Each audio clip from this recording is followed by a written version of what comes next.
అంతర్జాతీయ పెట్టుబడులు ఆకర్షణ మంచి టాప్లో మన రాష్ట్రం ఉండేది.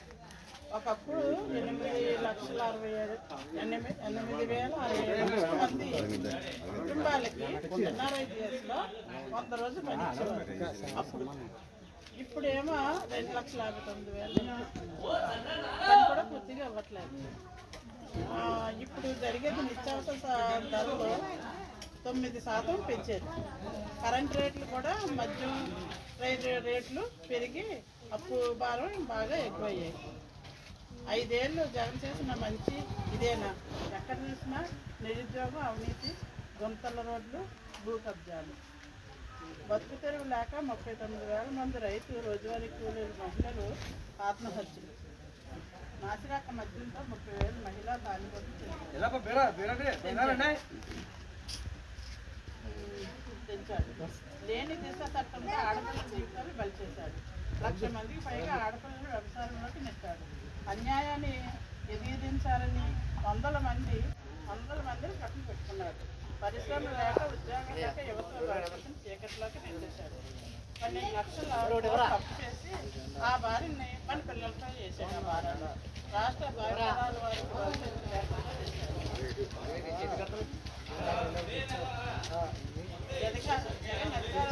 తమ లాభం కోసం రాష్ట్రాన్ని వల్లకాటిగా మార్చేశాడు. జగన్కి డబ్బే ముఖ్యం, ప్రజల రాష్ట్రం కాదు, ప్రజలొద్దు రాష్ట్రం వద్దు.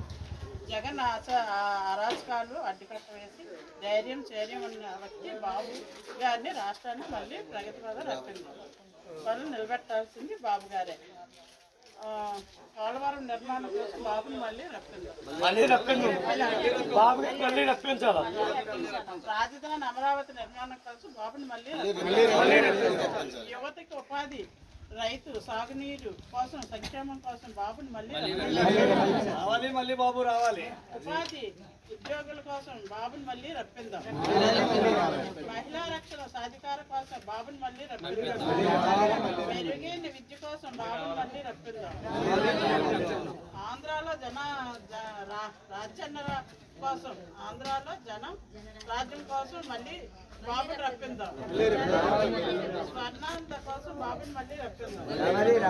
ఆంధ్రుల ఆత్మగౌరవం కోసం బాబుని మళ్ళీ రప్పిందాం. బీజేపీ జేసీ సూపర్ 6 హామీలు 20 లక్షల ఉపాధి అవకాశాలు కల్పిస్తారు. యువతకి నెలకి 3,000 నిరుద్యోగులకు ఇస్తారు. స్కూల్కి వెళ్ళే ప్రతి విద్యార్థికి ఏడాది 15,000 ఇస్తారు. రైతు ఏటా కుటుంబానికి 20,000 ఇస్తారు. ప్రతి ఇంటికి ఉచితంగా 3 గ్యాస్ సిలిండర్లు ఇస్తారు. 18 ఏళ్ళు నిన్న ప్రతి స్త్రీకి నెలకి 1,500 ఇస్తారు. మహిళలకు ఉచిత బస్సు ప్రయాణం. 17వ తారీఖున మనం ఎన్డీఏ